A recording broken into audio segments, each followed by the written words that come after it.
안녕하세요. 예술에 관한 수다, 예술적인 수다를 지향하는 SBS 대표 팟캐스트 커튼콜 293회 시작하겠습니다. 저는 아나운서 이병이고요. 오늘도 SBS 문화예술 전문 기자 김수현 기자 나와 있습니다. 네, 안녕하세요. 안녕하세요. 커튼콜 김수현입니다. 네, 오늘은 이제 시작부터 뭔가 화려하게. 네, 자, 알았습니다. 올해 그야말로 선풍적인 인기를 끈 넷플릭스 애니메이션 K-팝 데몬 헌터스에 보면은 그 더피라는 캐릭터가 등장을 하는데 항상 까치와 이렇게 함께 다니는 호랑이잖아요. 이 캐릭터가 한국의 민화 호작도 까치 호랑이에서 영감을 받아서 탄생했다고 하는데요. 그래서 오늘 까치 호랑이 이야기를 좀 집중적으로 해보려고 이분을 모셨습니다. 리움 미술관의 조지윤 소장품 연구실장 나오셨습니다. 반갑습니다. 예, 안녕하십니까. 네. 네, 카메라 보시고 직접 먼저 소개 부탁드립니다. 예, 안녕하십니까. 리움미술관 소장품 연구실 실장으로 있는 조지윤입니다. 만나 뵙게서 반갑습니다. 네. 소장품 연구실장이면 구체적으로는 어떤? 미술관에는 항상 소장품이라는 게 있죠. 네. 미술관이 네. 가지고 있는 유물들이 있는데 그 유물들을 이제 연구하고 또 수집하고 이런 부서이고요. 네. 예, 그걸 토대로 다시 전시를 기획하는 아. 부서이기도 합니다. 사실 이거 팟캐스트로 들으시는 분은 아. 일단은 오디오로 먼저 들으시게 되니까. 네네. 네. 저희가 지난 그 K-팝 결산에서도 이제 언급을 했었는데 K-팝 데몬 헌터스 뭐 요즘 너무 핫하니까 그죠. 거기 보면은 이제 한국적인 요소들이 굉장히 많이 나오잖아요. 근데 이 까치 호랑이 그 캐릭터가 너무 많은 사랑을 받아서 맞아요. 외국인들도 너무 많이 보러 오고. 그렇죠. 예. 네. 그래서 오늘 이렇게 특별편 사실은 사실은 팟캐스트 몇 특별편. 달 전부터 나오시라고 예. 했는데 아유. 뭔가 이렇게 일정이 예. 바쁘진 않은데 어떻게 하다 네, 보니까. 아니, 바쁘시겠죠. 저희랑 맞추려다 보니까 예. 이게 계속 안 맞고 그래서 그래도 올해 가기 전에 이렇게 나와주셔서 그쵸, 예. 너무 그래서 감사드려요. 까치까치 설날을 할 때 네. 그래서 그 캐데어는 그럼 언제 보셨어요? 저희가 이제 뭐 리움미술관에 지금 전시를 하고 있으니까 네. 전시는 보통 뭐 1년 전 아니면 네. 뭐 아무리 늦어도 6, 7개월 전에는 이제 기획을 하고 기획을 하는데 네. 하는 중간에 이제 K-팝 데몬 헌터스가 네. 나온 거죠. 그래서 어. 처음에는 뭐 그냥 뭐 K-팝 뭐 애니메이션인가 보다 별 생각 없었는데 네. 이걸 보면서 큰일 났다는 생각이 먼저 들더라고요. 왜요? 그러니까 워낙 지금 보시면 까치 호랑이 그러니까 그 서씨 더피 네. 그 완전히 어떻게 신 스틸러 역할을 네, 하고 네. 있었잖아요. 네. 그래서 이거 보는데 야 이거 크게 해야 되지 않나. 이게 지금 어. 사실은 이번 전시가 그 미술관 이제 한 층에 이제 이렇게 좀 컴팩트하게 진행된 전시였었는데 네. 이걸 어떻게 해야 되지? 이제 크게 해야 되나? 막 이래서 네네. 되게 걱정을 많이 했던. 아. 그러면서 또 한편 굉장히 반가웠던 전시였어요. 사실 고미술이 어떻게 보면 이제 뭐 현대미술이나 세계 현대미술에 비해서 어떻게 보면 약간 좀 덜 그죠, 관심을 관심이, 갖는 예. 그런 분야였었는데 어떻게 생각하니까 요즘 그 K-팝 데몬 헌터스 때문에 뭐 난리가 났잖아요. 네, 사실. 네. 네, 그런 네. 것들을 생각하면서 야 이제 우리도 이제 좀 중흥 시대가 오는 게 아닌가. 아. 그래서 앞으로 더 열심히 해야겠다 이런 네네. 생각을 했습니다. 그러니까 이 리움에서 이 전시회를 기획한 게 K-팝 데몬 헌터스 이전에 그거보다는 하셨던 이전에, 거다. 예. 예, 예. 정확하게 사실 말씀드리면 이전에 계획했는데 우연히 겹쳤다라고 보시면 될 것 같습니다. 또 그렇구나. 그렇게 또 우연히 겹치기도 굉장히 어려운 일 아니에요? 그렇죠. 예, 예. 그럼 그 전에는 전혀 이런 애니메이션이 나온다 이런 소식도 못 들으셨던 거죠? 뭐 넷플릭스에서 저희한테 그런 얘기를 해줄 리는 없고. 네. 네. 예. 알겠습니다. 네. 네. 그럼 영상 한번 먼저 볼까요? 할까요? 어떤 네. 영상이 준비되어 있나요? 이게 까치호랑이가 그때 화제가 됐을 때 네. 그때 저희 그 문화부에 이주상 기자 리포트가 네. 있어요. 그래서 일단 약간 소개하는 의미에서 한번 보시고 이제 네. 팟캐스트로는 들으시고 네. 그러고 얘기를 얘기를 이어가면 좋을 것 같습니다. 알겠습니다. 등장하는 분량은 얼마 안 되지만 강렬한 인상을 남긴 씬스틸러, 까치와 함께 다니는 호랑이 더피입니다. 국립중앙박물관에서 만든 비슷한 모양의 기념품은 늘 품귀 상태입니다. 하루 300개 한정 판매인데 아침에 문 열자마자 줄이 길게 늘어섭니다. 원래 사고 싶었던 건데 막 굿즈 가진 기분이라 되게 기분이 좋아요. 뭔가 좀 황홀하다? 이것 때문에 거의 모든 사람이 오픈런을 할 정도고 줄까지 쓰니까 호랑이 기념품은 국립중앙박물관의 소장품인 호작도를 모티브로 했습니다. 까치와 호랑이가 함께 있는 우리 전통 민화입니다. 까치 호랑이, 호작도는 조선 후기 민화의 대표적인 양식입니다. 호랑이는 애군을 막는 벽살을, 까치는 복을 부르는 길상을 상징합니다. 화려한 색채와 단순화된 표현, 추상적인 표현과 또 한편으로는 해학성, 그리고 세태를 풍자하는 풍자까지 다양한 의미를 담고 있습니다. 해학적인 요소가 가득한 이 호작도는 피카소 호랑이라고 불리는데 88 서울올림픽 마스코트 호돌이의 원형이었습니다. 현존하는 우리나라 까치 호랑이 그림 중 가장 오래된 작품인 1592년작 호작도는 이번에 처음 공개되는 작품입니다. 민화 까치 호랑이의 원형인 산에서 내려오는 호랑이 단원 김홍도의 송화 맹호도와 호피 장막 안쪽에 문인화의 요소를 넣은 호피 장막도까지 호랑이는 조선 미술의 주요 요소였습니다. 애니메이션 캐대언이 조선 민화의 전통을 재조명하고 있습니다. SBS 이주상입니다. 네. 네, 재밌네요. 어.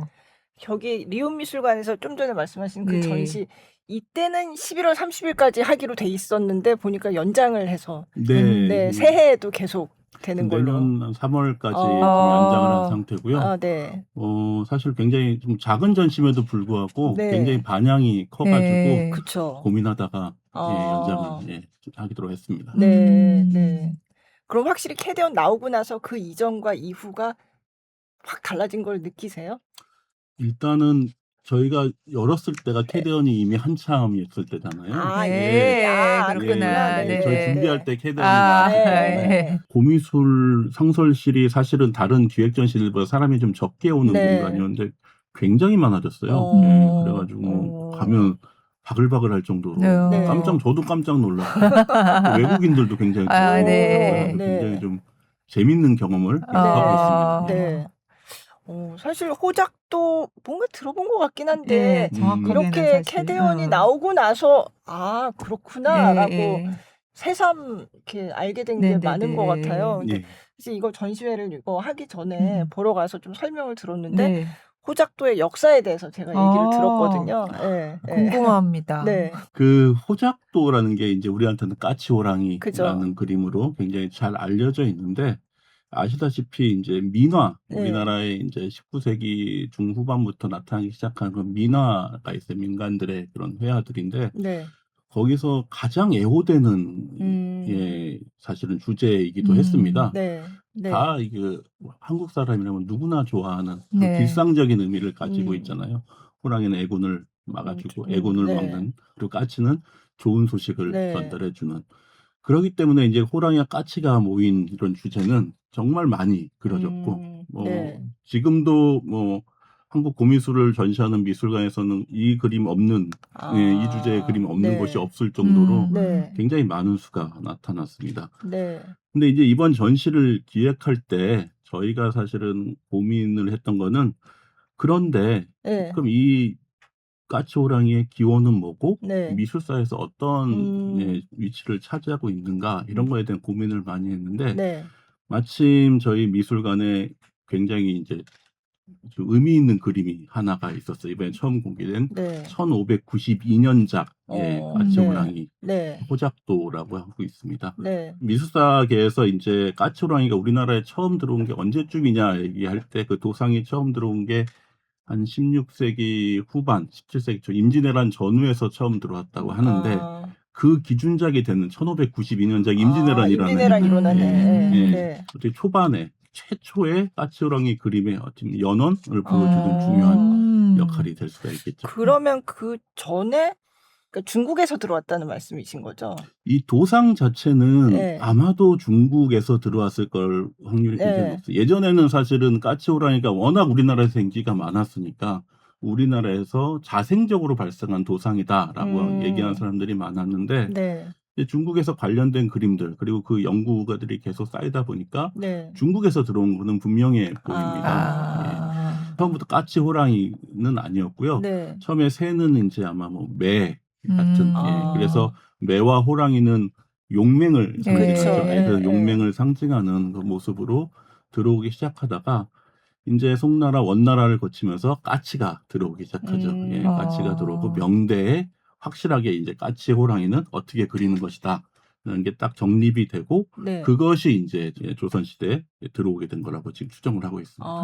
그럼 거기서도 의미가 비슷한가요? 기본 들어온 것들은 굉장히 비슷합니다. 최초에 들어왔을 때는 우리나라건 중국이건 굉장히 좀 비슷한 의미를 가지고 있었어요. 최초에 이제 그 작품을 보면서 네. 저희가 좀 설명을 드려야 될 것 같은데 네, 네. 이 들으시는 분들은 상상을 하면서 네, 자, 1592년작 작품을 보시게 되면 네. 나무가 한 그루 있고 네. 그다음에 그쵸. 호랑이가 소나무인 예, 거죠. 소나무죠. 예. 예, 소나무 아래에서 고개를 샥 돌리면서 음. 허리를 틀어서 고개를 돌리면서 우리를 바라보고 있죠. 네. 네, 네. 예, 그리고 저 위에 보시면 나뭇가지에는 까치 2마리가 네. 보고 있습니다. 이 그림이 이제 처음으로 우리나라에 들어온 그것인데요. 네. 그 의미는 굉장히 중국에서 영향받은 게 분명합니다. 그러니까 네. 중국에서 어떤 게 가장 먼저 그 도상의 의미를 찾을 때 했던 게 출산호라는 도상이에요. 출산호라는 것은 뭐냐면 산을 나서는 호랑이 한자 그대로 따는 거죠. 네, 예. 네. 출산호라는 그 도상인데 이 도상의 이제 의미는 뭐냐 하면 여러분 이 호가호의 한번 들어보셨죠? 네, 예, 네. 호가호의 호랑이 네. 없는데 여우와 이리가 왕노릇한다라는 네. 뜻이죠. 네. 호가호의라는 그런 세태에서 그것을 바로잡기 위해서 원래 호랑이는 산 속에 딱 있는데 세태를 바로잡기 위해서 안 되겠다. 내려옵니다. 내가 나서야 내려와가지고 되겠다. 이제 포즈를 취해야 되잖아요. 네. 나무 밑으로 가가지고 나무 밑에서 네. 허리를 샥 돌려서 우리를 보면서 이제 위협하는 그런 모습으로 서 있게 됩니다. 그러니까 한번 이렇게 틀었어요. 예, 그래서 허리를 한번 딱 들어서 이게 이제 출산호라는 도상이에요. 이 도상이 보통 이제 송나라 때 북송대에 중국에서는 나왔다고 얘기를 하고 네. 있습니다. 네. 그래서 북송대에 나왔다가 이게 원나라 때 지나고 명무로 지나면서 이렇게 정립이 되다가 우리나라에 들어오게 되는 거죠. 그러니까 상당히 이미 저 모습이 양식화돼서 있었던 네, 그런 맞습니다. 그림인 거죠. 심지어 네. 이제 이런 호랑이들은 우리나라의 일반 회화에서도 네. 굉장히 또 많이 영향을 미치게 돼요. 네. 그 우리나라 전통 회화 중에서 가장 대표적이다라고 얘기하고 있는 게 이제 단원 김홍도의 네. 송화맹호도라는 작품이 있습니다. 네. 네. 이 그림은 이제 뭐 보시지 않아도 미술에 조금 관심 있으면 교과서에 나온 작품이기 때문에 예, 다들 아실 거예요. 찾아보면 송화맹호도, 그러니까 소나무 아래 있는 맹호. 네. 근데 네. 굉장히 사실적으로 그려진 그림이 있는데 네.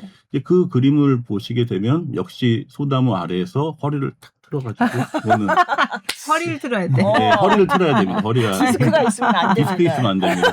예. 아니 왜 모델들이 이렇게 가다가 뒤로 탁 이렇게 약간 그게 그냥 거기서 나온 정면으로 거예요? 이렇게 보는 맞습니다. 거보다는 훨씬 그게 있어 보이잖아요. 맞습니다. 네. 예. 다 허리를 틀어서 네. 나오는 이런 모습들이 유연한 호랑이. 네. 그런 그림들이 일반에서도 굉장히 많이 유행을 네. 하게 돼요. 다시 이제 1592년작 네. 우리 처음 들어오는 호랑이 그 호작도를 보시게 되면 네. 그거 외에도 되게 재밌는 장면들이 많아요. 왜 그럼 까치를 했냐고 중국에서 명나라 때 이미 까치가 이제 같이 나오기 시작했거든요. 네. 그래서 이제 이 까치에 대해서 이제 여러 해석들이 있는데 저희 이제 경조라는 해석을 합니다. 놀랄 경자에 놀란다. 놀란 새. 예, 그래서 경조라는 해석을 하게 됩니다. 호랑이가 나왔잖아요. 산에 있다가. 그럼 얼마나 놀랐겠어요. 네. 예, 놀라니까 까치가 그걸 보면서 깜짝 놀라가지고 막 소리 지르면서 이제 경계를 하는 거죠. 예, 이게 그런 의미에서 사실은 처음에는, 경조라는 의미를 가지고 있습니다. 이 그림에서 또 재밌는 게 아래 하단부를 보면 새끼 호랑이가 3마리가 있어요. 자세히 보일지는 모르겠는데 네. 3마리가 이제 엄마 호랑이 뒤에 이제 그러면 이게 암 호랑이네요. 암호랑이죠. 네. 그렇죠. 예. 네. 엄마 호랑이 뒤에 엉덩이 뒤에 있는 거 그리고 네. 엄마 호랑이 눈에 앞에 있는 거 그리고 이제 앞발 밑에서 이제 재롱 부리는 3마리의 호랑이가 있습니다. 네. 이거는 이제 저희가 말하는 유호라는 뜻으로 삼고 어린 있습니다. 호랑이. 그러니까 젖먹인다는 뜻이죠. 네. 유자, 네. 유자가 젖먹인다는 뜻이고 호랑이니까 젖먹이는 호랑이인 거죠. 네. 호랑이는 굉장히 뭐라 그럴까요? 우리나라 지금으로 치면 굉장히 높은 존재고 고귀한 존재이잖아요. 그리고 동물의 왕이기도 하고 네. 그런 높고 고고한 존재는 그 자식들도 높고 고고하다. 호랑이는 새끼도 호랑이다라는 뜻이죠. 예, 그런 걸 뜻하기 때문에 유호라는 단어를 쓰게 됩니다. 여기서 근데 까치는 네. 또 다른 의미를 가지고 있어요. 이 까치가 여기서 유호면 이제 새끼가 있는 호랑이죠. 네. 근데 이제 호랑이가 새끼를 낳을 때 이제 고통스러우니까 으르렁 됐겠죠. 네. 그러니까 새들이 막 날라옵니다. 날라와가지고 호랑이가 이제 새끼를 낳는 걸 보면서 네. 이 축하해주는. 아까는 좀 놀라서 우는 놀라서 거였는데 경계한다면 이번엔 네. 놀라서 날라가지만 축하해주는 축하도 의미인 해주고. 거죠. 경사가 일어났다. 요 앞에 네. 이제 그림 저희가 하나가 있잖아요. 네, 네, 예. 네. 근데 여기 네. 이제 새들이 막 날아와요. 네. 호랑이가 앉아 있고 여기 밑에 이제 3마리 새끼 호랑이들이 이제 보일 겁니다. 네. 하나, 둘, 셋이 보이는데 네. 요 쫙 날라오는 깜짝 놀라서 날라오는 네, 게 네. 이게 전형적인 이제 유호 도상이라고 할 수가 있어요. 여기 예. 까치들 오고 여기 예. 어린이가 어린애들이 예, 어린애들이 있는 거죠. 근데 이럴 때 또 호랑이는 굉장히 재미있는 게 이렇게 앉아 있거나 엎드려 있어요. 호랑이가. 우리 처음에 이제 아까는 출산 올 때는 출산. 딱 예. 서가지고 허리를 예. 씩 돌렸다면 네. 유호일 때는 이렇게 앉아 있거나 엎드려 있습니다. 왜 그러면 호랑이도 젖을 먹여야 되니까. 예, 앉거나 뭐 엎드려 있어야겠죠, 사실은. 요거는. 예, 이제 그래서 부모와 자식 간의 이런 관계를 좀 네. 보여주는 것도 많이 나오는데, 예, 그럼에도 불구하고 굉장히 재밌는 게 첫 번째 호랑이, 저희가 아까 봤을 때 1592 1592년자 호랑이는 서 있죠. 네, 예. 쟤는 되게 바쁘겠어요. 예, 서 있는 데다가 도 잡아야 예, 되고 예, 애도 봐야 되고 호랑이 새끼도 있고 막 예. 이런 식의 지금 돼 있지 예, 않습니까? 네. 그래서 근데 우리는 초기에 들어왔는데 응용을 하는 거죠. 네. 중국이나 이제 호랑이 그림 중국에서도 많이 그렸고 일본에서도 소수 나타나고 있는데 이렇게 유호, 출산호, 도상이 한꺼번에 합쳐진 예가 거의 없어요. 근데 우리나라는 처음 딱 도입 시기부터 네. 이미 합쳐져서 나온 거예요. 예, 이게 우리나라가 그 매뉴얼대로 안 하는 네. 민족이잖아요, 사실은. 그런 거. 아니 갑자기 생각났는데 케이팝도 왜 하이브리드라고 그런 게 특징이다. 굉장히 여러 장르 네네네. 섞고 네, 맞습니다. 네. 그래서 되게 재밌는 게 정말 그 지금에 맞는 것 같아요. 마치 그 전혀 두 가지 관련 없는 단순히 호랑이가 하나란 주제라는 하나의 두 가지 주제를 변형을 했다는 것 자체가 굉장히 우리나라 그 까치 호랑이의 큰 특징이 아닐까 싶은 생각이 듭니다. 까치호랑이는 우리나라에만 있는 건 아니고 다른 나라에서 먼저 발견되고 들어온 걸로 추정되는데 우리나라에 와서 완전 좀 다른 모습 새롭게 네, 맞습니다. 됐다. 그 호랑이 그림 자체가 중국에서 많이 처음했다. 네. 까치 호랑이 그림이 비롯된 거고요. 그 다음에 일본에서도 이제 에도 시대에 이제 그려지긴 했습니다. 뭐 하루카 남메 이런 사람들이 있는데요. 네. 사실 일본 같은 경우는 호랑이가 없어요. 거기는 호랑이 자체가 없었던 없었던 나라인데, 예, 우리나라가 중국에서 비롯되면서 이제 한국과 일본으로 이렇게 넘어가게 되는데, 일본에서 이제 호랑이 그림들이 보는데 보통 그때 그릴 때는 일본은 정확해 도상을 정확하게 따라요. 출산호면 출산호, 그다음에 이제 유호면 유호 이런 식으로 같이 하진 않는다. 한중일이 굉장히 좀 다른 특징을 가지고 있습니다. 재밌네요. 굉장히 바쁘네요. 네. 굉장히 응용을 잘하는 그런 민족인 것 같아요. 한꺼번에 막 다 해야 되고 막. 네. 저희도 이제 애가 이제 뭐죠 그 와플 기계 사놨더니 거기다 와플 안 하고 뭐 찰떡 맞아요. 눌러서 먹고 그러네요. 유튜브에서 봤다고 하면서 응용의 민족. 네. 아까 리포트에서 얘기한 게 뭐 88 올림픽 호돌이의 마스코트가 된 게 있다. 뭐 그런 얘기도 호돌이 있었는데. 마스코트가 된 것들이 있죠. 포작도 지금 항상 나오는 게 이제 이 그림이에요. 이 그림을 이제 설명하려면 저희가 이제 그 조자용 선생이라는 분을 먼저 좀 설명을 해야 될 것 같아요. 미국에서 이제 토목공학으로 박사를 받으신 토목공학이요? 건축을 하셨던 분이시라고 할 수 있습니다. 그분이 있는데 한국 민속에 대해서 굉장히 관심이 많으셨대요. 그래서 이제 어느 날 이제 인사동에서 골동품을 사라고 떡살인 걸로 기억하는데 떡살을 이제 사시려고 했는데 여기 포장지에 저 그림이 있었다고 합니다. 네? 예.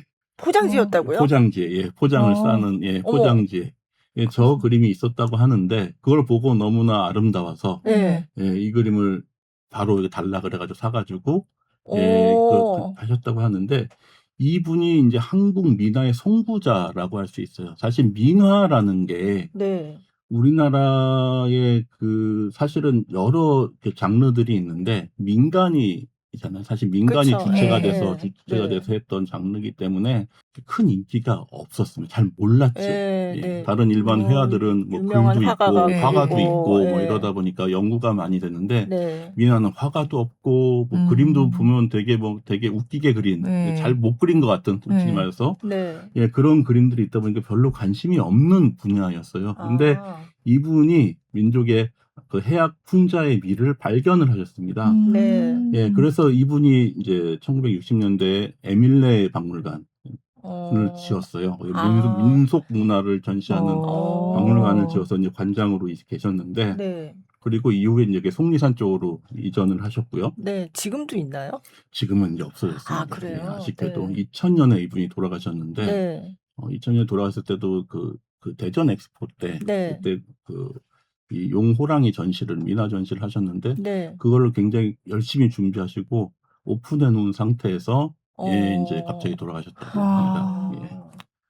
근데 이분이 굉장히 그 한국 미나를 1960년대에 처음으로 소개를 하게 됩니다. 네. 하게 되면서, 사실은 우리나라에서 굉장히 센세이셔널한 느낌의 걸 받았습니다. 왜 네. 그러냐면, 우전까지는 우리는 뭐 산수화 뭐 네. 이런 거 그림만 그죠. 알고 있었는데 네. 굉장히 네. 그런 그림을 할 때 되게 독특한 이미지 그리고 굉장히 추상적인 이미지들이 굉장히 많잖아요. 예, 그런 이미지들을 보면서 사람들이 깜짝 놀라게 되는 네. 거죠. 그러면서 네. 많은 그 당시의 예술가들한테 영감을 주었다고 해요. 아. 그러면서 이게 나타나게 된 게 그 유명한 민중미술 할 때. 아, 네. 여러분들도 네. 아시겠지만 민중미술 하는 거 보시게 되면 뭐 판화라든지 그죠. 뭐 오윤 네. 선생이라든지 네. 이런 분들 보면 판화라 이런 것들을 보시면 굉장히 전통적이고 호랑이 같은 그 주제들이 굉장히 많았고 굉장히 좀 추상적이면서도 굉장히 화려한 색채 이런 그림들이 굉장히 많은데 네. 이것들의 사실은 원조라고 얘기할 수 있는 게 사실은 이런 그 민화의 예, 영향을. 민화에서 나타나는 거죠. 아니 근데 저 그림이 네. 포장지였다니 그냥 그럼 그냥 어디 없어질 포장지로 수도 어디로 있는 가서 것 그냥 같아요. 없어졌을 수도 있는 없어졌을 그림이네요. 수도 있는 네. 그림이죠. 네. 정말 운이 좋게 남아있는 그림인데 네. 보시면 일단은 호랑이 굉장히 해학적이면서도 굉장히 추상적인 그런 네. 특징을 가지고 있죠. 네. 그 해학적이면서 추상적인 특징이 사실 그 조재영 선생도 굉장히 그것을 좋게 보셨다고 네. 합니다. 네. 굉장히 그것에서 감명을 받으셨다고 하고 그렇기 때문에 그런지 몰라도 조재영 선생이 이 그림은 이 호작도는 네. 우리나라의 최고의 호랑이 그림이다라고 얘기하실 정도로 굉장히 뭐 호작도의 대표작이 됐다고 할 수가 있는 그림이라고 할 수 있습니다. 그래서 이제 조재원 선생 이 그림을 가지고 뭐 보면 볼수록 뭐 신비스러운 뭐 쾌작이고 네. 뭐 화면 전체에 뭐 초현대적인 추상이 예, 창의력이 흐른다 뭐 이런 네, 식으로 이제 네. 말씀하셨는데 네. 그래서 나는 이 호랑이를 피카소 호랑이라 부르겠다. 그래서 별명이 피카소 호랑이가 된 네네. 예, 그림이기도 하죠. 약간 그런 것 같고. 네. 네. 얼굴 쪽에 보시게 되면 동글동글한 네네. 성향들 있죠. 우리가 네. 흔히 말하는 호피. 호피. 예. 근데 정확하게 얘기하면 호피가 호피는 아니죠. 표피죠. 표범의 문양이 그렇죠. 표범 문양이거든요. 호랑이 그렇죠. 문양이 아니죠. 네. 근데 이제 호랑인데 섞였죠. 하이브리드가 된 거죠. 사실. 여기도 역시. 네. 네. 그러니까 미나로 되면서 이런 의미들이 굉장히 많아져요. 네. 사실은. 예. 그래서 이게 이제 우리나라에서는 호랑이하고 표범하고 사실은 그게 크게 차이가 그냥 범 내려온다. 네, 수군가에. 수군가에 네. 범 내려온다 네. 얘기할 때 그냥 호랑이, 표범 둘 다 이제 우리나라에 살았던 네. 동물들이니까 그냥 그런 범이라고 통칭했던 것 같아요. 근데 공식 문서에서는 호랑이하고 표범하고 나눠서 돼 있다고 네. 해요. 이제 사냥꾼이 호랑이를 잡게 되면 네. 이 호랑이가 워낙 귀한 놈이니까 그걸 그 나라에 바칩니다. 관아에 바치면 호랑이를요. 예, 잡은 호랑이를 네. 관아에 바치면 관아에서 이제 사냥꾼한테 큰 상을 주고 이것을 그 왕한테 진상을 하는 진상품이었어요. 호랑이 가죽을 맞습니다. 그러면. 예, 가죽을. 네. 예, 가죽은 진상품이었는데 이 진상품 함부로 저희는 그 쓰지 못했습니다. 일반에서 무조건 잡으면 진상을 했어야 돼요. 그래서 이제 왕은 이걸 가지고 있다가 나라에 큰 공을 세운 사람들한테 하사품으로 주게 되죠. 예, 하사품으로 줬던. 그래서 이제 사실은 돈이 많다고 해서 이걸 가질 수 있다는 것도 아니고 네. 뭐 힘이 세다고 해서 가질 수 있다는 것도 절대 아닌 나라의 음. 공을 세워야지 가질 수 있는 호랑이 아주 귀한 예, 거네요. 귀한 거였죠. 네. 네. 호랑이하고 표범 가죽이 있잖아요. 네. 공식 문서에서는 호랑이와 표범 가죽을 나눠서 얘기를 합니다. 구분하는데. 예, 구분을 합니다. 그래서 네. 1등, 그러니까 제1 공신이 뭘 받았을 것 같아요? 둘 중에. 호랑이?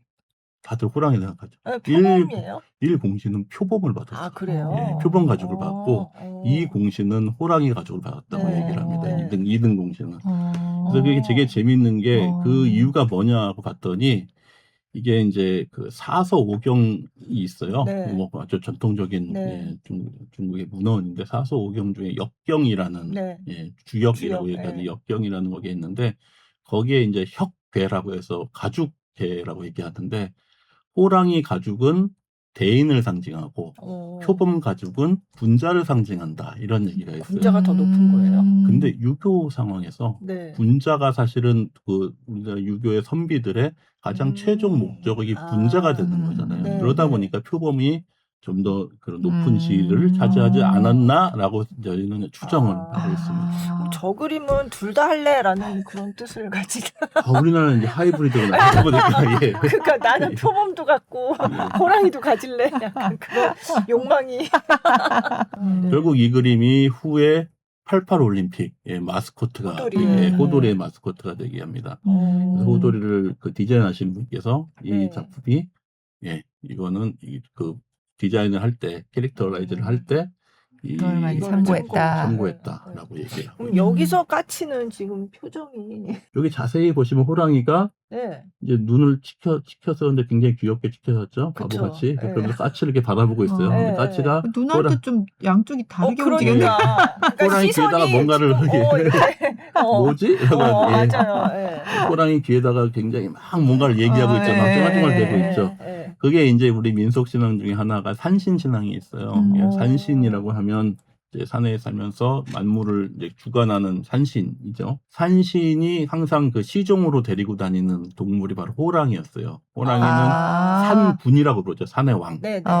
근데 이제 산신께서 워낙 또 공사가 다망하시니까 그러니까 워낙 바쁘니까 자, 그 산속에 있는 너희 동물들은 네가 좀 다스려라. 대신 다스려라라고 네. 얘기를 합니다. 그러면서 내가 특별한 일이 있을 때 너한테 이야기를 해줄게. 메신저는 까치다. 그래서 까치가 이제 산신의 이야기를 이제 호랑이한테 뭔가를 막 얘기를 하고 있는 장면으로 지금 해석이 되고 있는. 눈까지 막 이렇게 돌리면서 저렇게 열심히 듣고 있군요. 재밌어요. 그래서 호랑이 그림이 워낙 그래서 많이 그려졌어요. 이 당시 19세기 후반에 굉장히 많이 그려져가지고 단순히 이게 그림뿐만이 아니라 이거는 심지어 벽지로 많이 사용하기도 했어요. 벽지예요? 예, 흔히 말해서 저희가 이제 벽지를 하잖아요. 포인트 벽지. 인테리어 포인트 벽지라고 할 수 있죠. 요즘은 치면. 그래서 그런 그림들이 짝짝짝 붙여가지고 일종의 포인트 벽지처럼 하기도 했고. 저런 포인트 벽지 하나 있으면 좋겠네. 진짜. 우리 벽지 업체에다가 한번. 그만큼 흔했기 때문에 흔히 말해서 인사동에서 그 포장지로 쓸 수가 있다는 거고 그렇다고 볼 수가 있는 거죠. 1992년 호랑이 그림도 약간 보시면 위험이 있고 김웅도의 그 송화명호도는 진짜 위압감까지 느껴지는 아주 막 눈 버럽게 뜨고 시퍼렇게 뜨고 하는 것처럼 있는데 이 미나로나 가면서 호랑이 그림이 굉장히 귀여워지고 막 추상적이게 되고 막 이런 것들이 있어요. 그러니까 더피가 그거를 딱 맞습니다. 것 같아요. 근데 그럼 왜 이렇게 됐을까? 여러 의견들이 있어요. 근데 아쉽게도 정설이란 건 없는데 왜 그러냐면 이런 그림들은 민중의 그림이다 보니까 남아있는 자료도 굉장히 많지가 않아요. 이게 민화 연구의 가장 어떻게 생각하면 안타까운 점이라고 할 수가 있죠. 그래서 그림을 보면서 이제 이런 그림을 보면서 왜 그랬을까 해서 고민을 이제 많이 추정을 하는데 최근에 보면 굉장히 재밌는 주장을 하시는 분들도 계세요. 어떤 주장이요? 19세기 중반 후반 때 우리나라에 콜레라가 그렇게 유행을 했대요. 콜레라가 유행을 했는데 콜레라를 사실은 이제 음차를 해가지고 우리나라 호열자라고 불러요. 맞아요. 호열자라고 불렀죠. 그 호열자라는 게 굉장히 무서운 병이었고 그러다 보니까 사람들이 굉장히 두려워하는 것이기도 했죠. 이런 콜레라가 유행을 하다 보니까 그림에서 네. 그 콜레라의 기운을 약화시키기 위해서 호랑이를 좀 이렇게 귀엽게 그린 게 아닌가. 그런 예, 정도요? 그런 예, 추정도 하고 할 정도로 너무 무섭게 이제 하지 말고. 예, 또 오히려 약화시키는 예, 자료가 많이 없긴 하지만 그래서 네. 많은 상상력을 가지고 아. 이야기를 하고 있습니다. 근데 지금 여기 네. 지금 이렇게 깔아놨는데 여기도, 예. 이것도 이제 호작도 중에 하나인데 네. 이게 네. 보니까 여기 이름인 것 같아요. 맞습니다. 그죠? 예. 예. 원래 민화는 누가 그렸는지 대부분 다 모른다고 하셨잖아요. 99% 모르죠. 예, 예, 예. 99% 모르는데 여기 보면 얘는 이름이 있네요. 예, 갑술 원단의 신재현이라고 이게 적혀 있죠. 예, 그리고 연도까지 갑술년이라는 연도까지 그럼 몇 나왔기 때문에 년이죠? 1874년으로 지금 추정을 하고 있는데요. 네. 뭐 이것에서 얘기가 좀 많습니다. 네. 이게 1900년대 초냐 아니면 네. 1810년대냐 60년 단위로 변하니까 갑술년이 예, 그렇죠. 얘기가 많지만 아마도 요 1870년 19세기 후반쯤 그린 그림이 아닌가 네. 추정을 하고 있는데 이제 신재현이라는 이름에 대해서 사실은 이제 저희가 또 막 찾아봐야죠. 저희가 하는 일이 이제 그런 거니까 네. 찾아봤는데 저는 사실 못 찾았어요. 안 나오나요? 안 나와요. 예, 뭐 하는 아마도 사람인지. 예, 그래서 안 나오고 이제 다른 선생님들이 이제 쓴 글을 보니까 이제 신재현이라는 전라도 지역에서 활동했던 그냥 민화 화가다라는 정도로 얘기가 나오고 있는데 그럼에도 불구하고 신재현이라는 이름이 나왔다는 것 자체가 민화 연구에서는 굉장히 재밌고 네. 이런 게 사실 굉장히 좀 여기 호랑이 보시면 굉장히 좀 진하죠. 뭐 이승원 네, 뭐 네. 예, 눈썹 뭐 것처럼 네. 굉장히 네. 진하고 빽빽한 줄무늬들이 이게 쭉 그쵸. 있습니다. 네. 요런 스타일의 그림들이 몇 가지가 있어요. 그래서 아마 어. 동일인이 그렸던 게 아닌가 예, 그런 좀 아. 생각이 드는데 네. 작가들마다 그 동네 화가들마다 그 네. 지역마다 뭔가 이렇게 좀 자기만의 특징적인 그런 네. 호랑이 그림이 나온 게 아닌가 네. 예, 추정을 하고 있습니다. 이게 발이 되게 재밌게 생겼어요. 그렇죠. 네. 이게 참 발들을 되게 희한하게 빵을 구워놓은 것 같기도 하고 약간.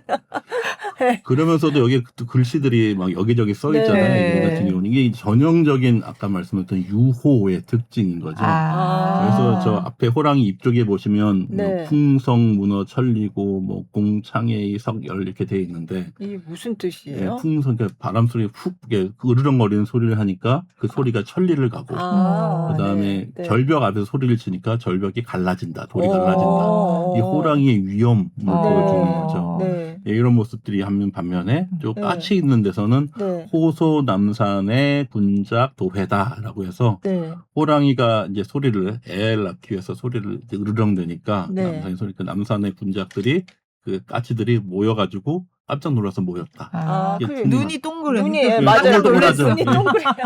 뭔 일이야? 그러면서 이제 오는 네, 듯한 무슨 일이야? 이러면서. 정조라고 할 수 있는 뭐라고 할 수가 있죠. 네. 이런 그림들이 굉장히 재미있게 나타나고 있습니다. 네. 이제 우리나라에서 이제 호피라는 네, 네. 예, 호피도라는 그림도 굉장히 많이 아, 그려졌어요. 이번 가죽을- 전시회도 나왔던 네. 그림인데 네. 그러니까 우리나라 사람들 굉장히 재밌는 게 네. 아까 말씀드렸다시피 호랑이 가죽은 뭐 아무나 쓸, 뭐, 예, 쓸 네. 수가 없는 거 아무데나 쓸 수가 없는데 네. 이 호랑이가 사실은 전통적으로 액을 막는 액맞이 기능을 갖고 액막의 기능을 갖고 있다고 얘기를 하잖아요. 네. 사실은 근데 호랑이 그림을 함부로 쓸 수가 없으니까 호랑이 네. 가죽을 네. 그림으로 많이 그립니다. 이것도 지금 굉장히 뭐 그렇지만 장막처럼 되어 있지만 네. 이건 실제 그 호랑이 가죽이 아니라 예, 그림인 거예요. 그쵸. 예, 그림으로 쭉 그려놓고 이걸 가지고 이제 또 병풍 같은 거를 만들어가지고 방 뒤에다 놓고 해서 액을 막는 그런 의미로 굉장히 많이 예, 쓰였는데 가운데 보시면 이게 장막을 확 올려놓은 걷었어요. 네. 예, 확 걷었고 굉장히 지저분한 방이 하나가 나옵니다. 네. 온갖 기물들이 막 난잡하게 네. 있는 책상도 있고 책도 있고 이런 걸 보다 보니까 이거는 아마도 뭐 그 문인의 방이겠죠. 네. 예, 문인의 방인데 또 굉장히 재밌는 게 요 문인의 방에 보면 책상을 보시게 되면 책 향후에 딱 써 있고 여기 네. 글이 이렇게 쫙 써 있어요. 안경 같은 게 보이잖아요. 안경도 위에 예, 올려져 안경이 있고. 딱 올려져 있고 마치 공부하다가 지금 나온 것 같은. 예, 이게 이제 그 이제 연구하시는 분 중에 국문학 하시는 분 중에 한 분이 네. 막 이게 이게 뭔 내용이냐 공부를 하다가 책이 이 그 시가 이제 3편이 적혀 있대요. 이제 이 3편의 주인을 아신 거예요. 우리나라에서는 잘 알려져 있는 네. 다산 정약용 선생. 어머. 예, 시인데 네. 다산 정약용 선생의 문집에도 나타나지 않은 예, 알려지지 않은 시라는 걸 밝혀내셨어요. 아. 예, 다산 정약용 선생이 이제 그 귀향을 가시잖아요. 강진 네. 쪽으로 네. 귀향을 가시고 거기서 정착해서 사시는데 그 강진에 백률사라는 절이 있대요. 네. 이제 절에 자주 가셨겠죠. 어. 가셨는데 거기에 이제 예전에 고려 시대에는 이제 왕의 국사가 있었죠. 왕의 네. 그 승려, 예, 진정국사라는 분이 고려 시대에 있었는데 그분이 이 백률사에 계시면서 그런 얘기들을 많이 하나 봐요. 그래서 이분이 이제 거기서 그 백률사 앞에서 선정해서 술을 이제 누군가 마시면서 네. 진정국사가 굉장히 또 시도 잘 쓰셨던 분이라고 그 시를 이제 차운한다 그래가지고 네. 그 시에 대한 뭐 답시 아니면 거기에 뭐 운을 띄워서 네. 하는 해석하는 예, 그런 시를 쓴 거죠. 정약용 선생. 예, 그래서 다산문집에도 나오지가 않습니다. 다산문집에도 나오지가 않은. 근데 다산의 작품이라는 거는 어떻게 추정을 그렇게. 그래서 이제 이 작품이 다산의 작품일 수도 있고, 네. 그 다산 정약용 살아계셨을 때 최소한 관련된 사람의 숨겨진 시라고 할 수 있으니까 예, 작품일 가능성이 굉장히 높은 거죠. 예, 그래서 뭐 사실은 그 이거는 뭐 민화처럼 그려져 있고 네. 밑에 뭐 책가도 책거리 그림 같은 그쵸. 그림들이 쫙 예. 있다고 하지만 이게 아마도 18세기 후반까지도 올라가지 않을까 예, 추정하는 작품이기도 하고요. 지금 이제 화면상으로는 그렇게 글씨가 자세히 보이지는 않는데 거기 이렇게 세밀하게 그걸 다 적어놨다는 얘기예요. 예, 맞습니다. 그 3편의 시가 딱딱딱 그렇게 적혀 있습니다. 그래서 그것들이 또 보면서 네. 충분히 알아볼 수 있게 네. 적혀 있다는 것 자체가 굉장히 좀 재밌는 예. 특징이라고 할 수가 있습니다. 지금 크기가 128, 예, 358 그러니까 뭐 3m 가까이 큰 거네요. 예. 병풍이니까. 병풍이니까. 예. 그래서 이제 이 그림을 보면서 우리가 생각했던 게 단순히 범이라는 게 호랑이라는 그림이 네. 단순히 민간에서만 그러면 그런 유행했었던 것이냐. 아. 그건 아니라는 수도 네. 있다는 거죠. 아. 이런 그 문인이라든지 네. 예, 사대부 네. 집안에서도 이 호랑이 그림은 사실은 뭐 전 국민 남녀노소 할 거 없이 굉장히 유행했고 네. 또 굉장히 또 많이 그려졌던 주제 작품이라고 할 수가 있는 거죠. 약간 호랑이 그림이 많은 역할을 했네요. 포인트 벽지도 됐다가 뭐 애군을 쫓는 역할도 했다가 네, 맞습니다. 또 예. 거기다가 막 시도 막 적어놓고 막 네, 맞습니다. 네, 시가 뭐 굉장히 좀 써 저렇게 있어요. 자세하게. 예, 자세하게. 뭐 한편은 이제 친구랑 대작을 하면서 네, 지은 시도 있고 또 하나는 이제 꽃을 보다가 분무에 꽃 구경하다 갔다가 갑자기 또 생각나서 또 시를 찾기도 했고 이런 모습들이 아주 연구하시는 분이 굉장히 자세히 보셨네요. 저걸. 네, 맞습니다. 사실 이전까지는 아까 말씀드렸던 뭐 출산호, 네. 산을 나서는 호랑이 또는 뭐 유호 이런 식의 얘기를 많이 나오지만 네. 그것뿐만 아니라 굉장히 또 확대되는 의미가 확대가 돼요. 그래서 맨 처음에 아까 그 88 올림픽 피카소 네. 호랑이 봤을 때처럼 네. 산신을 지금 얘기하는 네. 예, 산군이라고 얘기하는 그 산군에게 이야기를 하는 호랑이가 있을 수가 있고요. 네. 또 한편으로 보시게 되면 네. 호랑이라는 게 네. 굉장히 좋은 뜻만 있는 것도 아니잖아요. 아, 그래요? 예, 아까도 말씀드린 호열자라는 네네. 물론 이제 콜레라를 음치한 게 호열자지만 네. 하필 한 게 호랑이. 호랑이 네. 동자를 쓰기도 했고요. 항상 우리 비디오 나오면 항상 나오는 게 있죠. 맞아. 호환 마마. 네, 호환마마. 맞아요. 예, 호환마마가 무섭다는. 네. 예, 그 당시에도 네. 호환마마가 굉장히 뭐 무서운 사람들 공포스러운 대상이기도 했죠. 네. 근데 이제 그 가혹한 정치는 호환보다 무섭다라는 단어가 있을 정도로 19세기 중엽 말엽에 보시게 되면 네. 이때는 조선 사회가 굉장히 흔들리던 사회였고 그 지방의 그런 관리들, 네. 그런 고을 원님들이나 이런 사람들이 굉장히 어떻게 생각하면 백성을 막 고열을 착취하고. 착취하는 그런 사람들이 굉장히 많았던 그래서 밀란도 굉장히 많이 네. 일어나게 됐고요. 네, 그런 시기다 보니까 단순히 그런 호랑이가 사실은 이렇게 어떻게 보면 좀 이렇게 액막에 좋은 뜻만 있는 게 아니라 다른 식으로 해석되기도 하고 그 다른 식으로 해석된 것이 그림에도 호랑이 까치호랑이 그림에도 나타나는 경우가 좀 생기게 됩니다. 네. 이번엔 그 그림 하나 보시게 됐는데요. 네. 요 호랑이 한번 보시죠. 요 호랑이를 딱 보시면 아주 예, 좀 인상이 안 좋네요. 인생이 안 일단. 좋죠. 지금 예, 예. 까치를 향해서 지금 눈을 오, 부라리면서 예, 막 지금 막 으르렁대고 있죠. 지금. 네. 네. 네. 근데 한편으로는 까치는 어땠어요? 까치는 그냥 뭐 별 신경 안 쓰는. 별 신경 안 쓰고 그냥 뭐 이렇게 빙글빙글 놀면서 예, 서로가 얘기하는 예. 토를 부르기도 하고 뭐 예. 이런 모습을 하고 있습니다. 네. 왜 그렇게 그런지 내용은 나타나 있지 않지만 네. 사실 이 그림을 보시게 되면 우리가 이제 생각하는 것은 결국은 이 그림이 호랑이는 뭔가 나쁜 존재라는 것을 알게 되죠. 그리고 그 시대적인 상황으로 봤을 때 흔히 백성의 고열을 따르는 탐관오리를 상징할 수도 있습니다. 예, 그 탐관오리가 그 까치를 향해서 뭔가를 와르렁대면서 위협을 네. 하고 있죠. 그렇지만 이제 그럼 까치는 뭐가 될까요?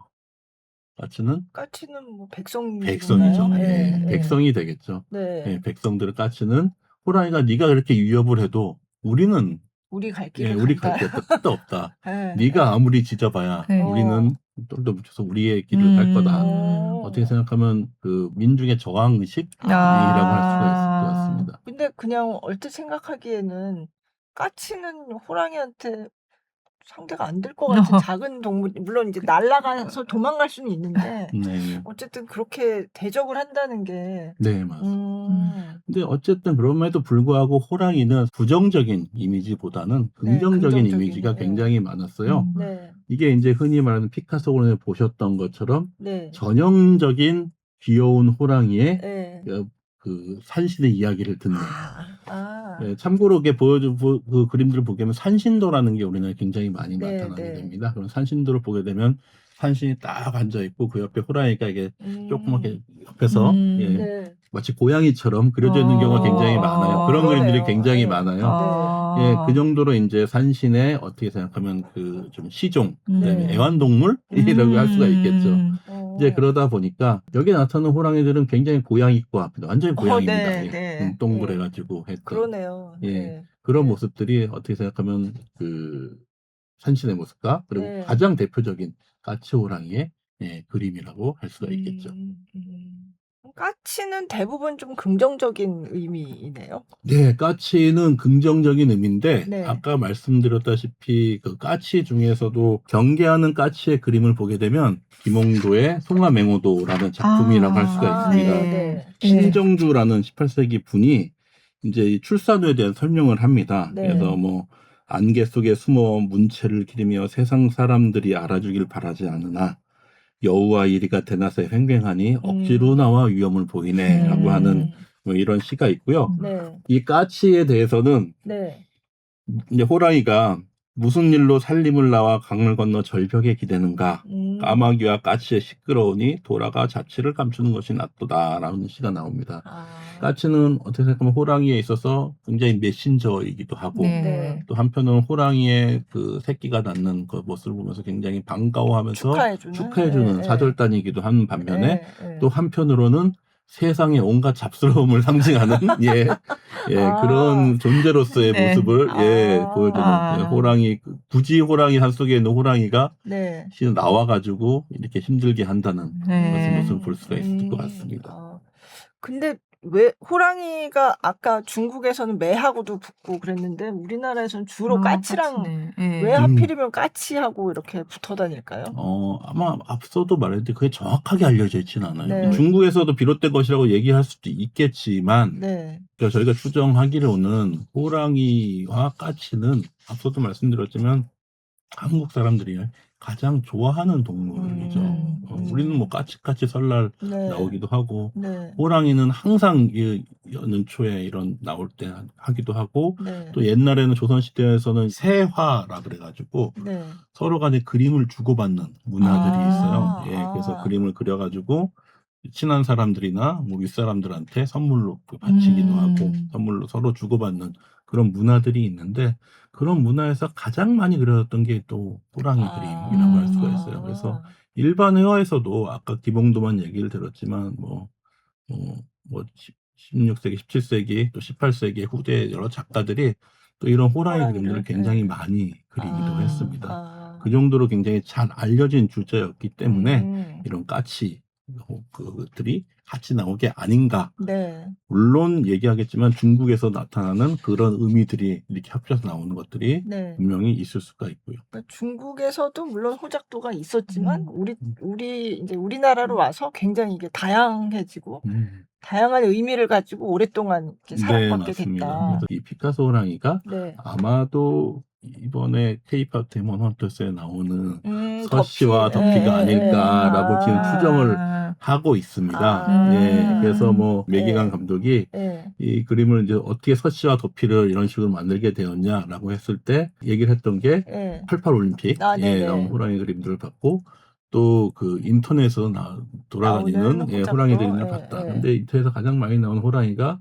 이 이 그림이에요. 네. 예, 거의 피카소 뭐 호랑이. 예, 피카소 호랑이.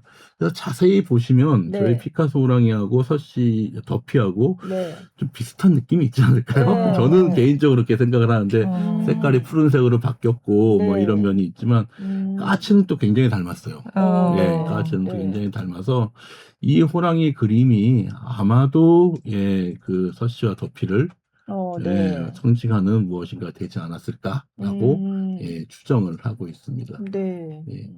그래서 그리고 이제 호랑이의 하는 행동들 있잖아요. 서씨와 네. 덕피가 이거 화분을 자꾸, 화분을 뭐 하고 하는 것들이 어떻게 보면 굉장히 바보 같잖아요. 이런 바보 같은 거에 대해서 네. 그 호랑이 아까 말씀드린 조자용 선생님께서 이 호랑이 그림을 얘기하면서 그 바보의 미를 굉장히 많이 얘기를 하셨어요.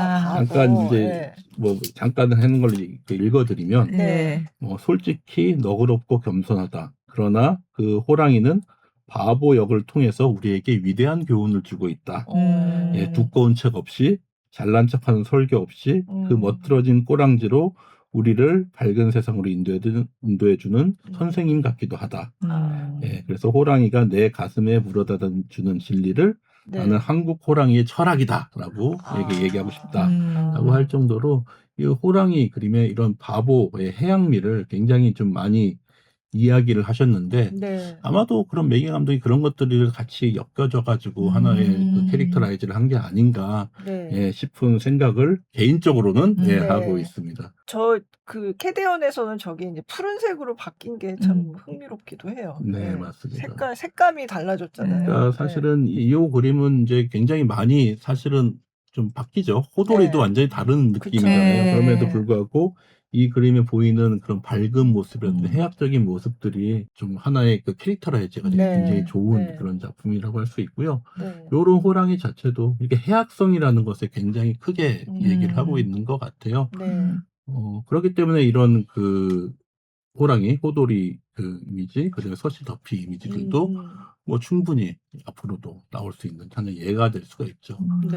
어떻게 생각하면 이런 그림들이 이제 우리나라의 물론 굉장히 훌륭한 작품들, 뭐 위대한 작가들의 뭐 정선이라든지 단원 김홍도라든지 이런 작품들의 위대한 작품들도 많이 있지만 같은 민화적인 면도 굉장히 많은 사람들에게 큰 울림을 줄 수 있고 또 호기심을 자극할 수 있는 하나의 예시가 될 수 있지 않을까 싶은 생각이 들어요. 일본 전통 미술 중에서 유행하던 장르가 있잖아요. 그게 이제 사실은 잘 알려진 우키요에라는 장르가 있는데 사실 우키요에도 굉장히 되게 재밌는 게 만국박람회 때 일본이 자기네들은 이제 출품을 할 거 아닙니까? 출품할 때 포장지로 썼던 게 우키요에였어요. 그래요? 포장지로 썼던 게 우키요에였었는데 왜 이렇게 파도 이렇게 막 있고 하는 뭐 유명한 후쿠사이 뭐 후쿠사이. 이런 것도 보시게 되면 포장지로 썼다고 해요. 포장지로 썼는데 사람들이 그걸 딱 외국인들이 딱 보더니 너무 멋지다. 너무 이게 멋있는 거예요. 그래서 그 유명한 우리가 뭐 이름만 들어봐도 깜짝 놀란 반고흐라든지 고갱이라든지 이런 사람들이 우키요에 굉장히 많이 큰 영향을 받았지 않습니까? 그러니까 그런 것들이 어떻게 생각하면 그 당시 사회에서 굉장히 이국적이면서도 그 어떻게 보면 가장 전통적인, 가장 민간의 전통적인 상황, 일본에 있던 상황인데 그런 것들이 사실 많은 영감을 줬던 것처럼 우리나라의 미나 호랑이 그림도 상당히 어떻게 생각하면 큰 영감을 줄 수 있는 하나의 예시가 되지 않을까 싶습니다. 아까 말씀드린 조장훈 선생이 포장지를 썼다는 게 그게 뭐 사실인지 아닌지는 전해지는 이야기 라고 할 수가 있겠지만 알려지지 않은 어떠한 그런 예술 세계를 충분히 지금 시대에서는 충분히 사실은 세계에 알려지지 지지 않을까 네. 싶은 생각이 드는 거죠. 네. 그러니까 어떻게 보면 우리가 우리 문화에 대해서 정작 잘 모르고 있었다는 맞아요. 생각도 네. 네. 그래서 캐대언을 보면서 전에도 그런 얘기했지만 캐대언을 만든 사람들이 오히려 해외에서 성장하면서 한국의 정체성에 대해서 좀 많이, 고민을 하고 네. 했던 사람들이기 때문에 오히려 이 안에 있는 사람들보다 더 한국적인 거를 잘 잘 끄집어내고, 찾아낼 수 네. 있지 않았나? 이런 생각도 좀 해보게 맞습니다. 됐어요. 예. 그러니까 생각해 보면 사실은 미나라고 하는 장르가 이렇게 인기를 끌지는 아무도 생각을 못했던 네. 거죠. 우리 자체가 가지고 있던 편견이 있었던 거 아닌가 싶은 생각이 들어요. 그냥 옛날 그림, 네. 또 옛날 뭐 이런 좀 뭐 진부하고 예, 올드하고 예, 예. 이런 느낌을 가지고 있었다고 생각을 든다면 이러한 것들이 굉장히 좀 새롭게 네. 오히려 그것에 대해서 편견이 없는 사람들 보기에는 또 굉장히 또 새로운 면모가 될 새롭고, 수가 예. 있는 거라고 할 네. 수가 있겠죠. 예. 요즘 또 젊은 사람들한테도 그런 것 좀 하죠. 뭐 할매 뭐 네, 가세 네. 뭐 그런 할매 네, 그런 네, 분위기들 네. 뭐 예. 약과 나오고 뭐 이런 아, 거마저 네, 좋아하게 되고 네. MZ 세대들의 그런 의미도 이 전시를 보게 되면 사실은 고미술관이 예전에 몇 년 전까지만 해도 코로나 전까지만 해도 고미술관 보시는 분은 나이 좀 지극하신 분들 그런 분들이 굉장히 많았어요. 근데 요즘 이렇게 전시를 보게 되면 굉장히 외국인과 더불어 한국 사람들도 젊은 사람들이 굉장히 많아요. 네. 제가 이제 연초에 또 겸재정선전을 이제 포항미술관에서 기획을 했었는데 네. 그때도 이제 보면 굉장히 젊은 친구들이 생각보다 많이 오는 경우가 있더라고요. 네. 그래서 우리 세대만 해도 우리는 되게 선입견을 가지고 봤던 것 같아요. 한국 미술에 대해서.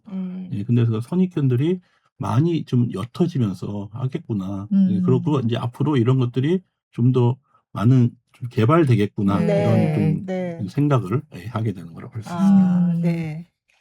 알겠습니다. 네. 제가 아까 그 캐대언 나오고서 이 열풍이 불었던 거는 보니까 아까 반팔 입고 나오는 거구나. 아, 이게 벌써 여름에 그랬구나. 네, 지금. 근데 네. 뭔가 이렇게 까치까치 설날은 얘기하면서 뭔가 올해를 잘 마무리하고 새해 복 많이 받으세요 하기에 좋은 주제가 아닌가 이런 생각에 맞습니다. 예. 네, 모시고 참고로 왔습니다. 네. 아직도 이제 저희 미술관에서는 네. 까치호랑이 호작전이 계속 지금 네. 진행이 그러니까 되고 새해에도 그러니까. 계속 그러니까. 이어지고 새해에도 계속 이어지니까 네. 떡국 네. 드시고 네. 그 새해 또 미술관에 오셔가지고 네. 그 보시면서 또 덕담도 나누시고 네, 이런 네, 게 네. 어떨까 싶은 아, 생각이 그 딱 듭니다. 입고 들어가니까 새소리가 막 약간 짹짹짹짹 막 이런 아, 배경음악이 들리던데요. 아, 그 까치 소리인가요? 그 뒤쪽에 네. 저희가 네. 이제 작품을 좀 더 잘 설명하기 네. 위해서 그 애니메이션 같은 경우 아, 뒤쪽에 이제 보면 이제 까치가 하고 음. 으르렁거리는 소리 한번 맞아요. 나오고요. 예. 예. 그래서 되게 좋았어요. 아. 그게 한 3, 4분 되게 짧은 영상인데 그 네. 영상으로 이제 어떻게 생각하면 이번 전시의 중요한 거는 까치호랑이 연원과 발달 과정. 저희 7점의 작품으로 모든 걸 설명할 수가 있거든요. 아. 그 과정을 쫙 설명해주는 네. 전시라고 할 수 있고 아, 네. 그거를 이제 4분짜리 영상에 급하시면 4분짜리 영상만 보셔도 되고 아니 실물 열심히 봐야죠. 맞습니다. 예. 아마 요거 듣고 보시면 더 재밌을 것 그러니까요. 같아요. 네. 이미 보신 분들은 아 그런 게 있구나라고 또 새롭게 알게 되는 것도 있으실 것 또 같고. 오셔도 돼요. 무료 네네. 관람이기 때문에 아, 예, 그러니까. 예, 또 네. 오셔도 되고 알겠습니다. 서울 중심에 있으니까. 예. 네, 네. 알겠습니다. 네. 네.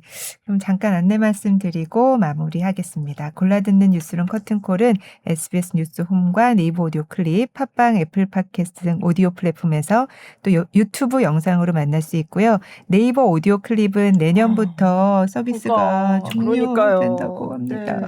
네. 다른 플랫폼에서 계속 들으실 수 있습니다. 맞아요. 네. 그리고 또 여러분의 의견이 혹시 있으시면 인스타그램 골라듣는 뉴스룸 계정에 남겨주시면 저희가 참고하겠습니다. 유튜브 플레이리스트 김수현 문화전문기자의 커튼콜에서 다양한 공연과 예술가 이야기 모아서 볼 수 있으니까요. 커튼콜 김수현으로 검색하면 나옵니다. 여러분 많이 관심 가져주시기 바랍니다. 네, 오늘은 까치호랑이전, 이 까치호랑이 이야기를 집중적으로 탐구해봤습니다. 네. 리움 소장품 연구실장 조지훈님 모시고 얘기 나눠봤습니다. 나와주셔서 감사합니다. 네, 감사합니다.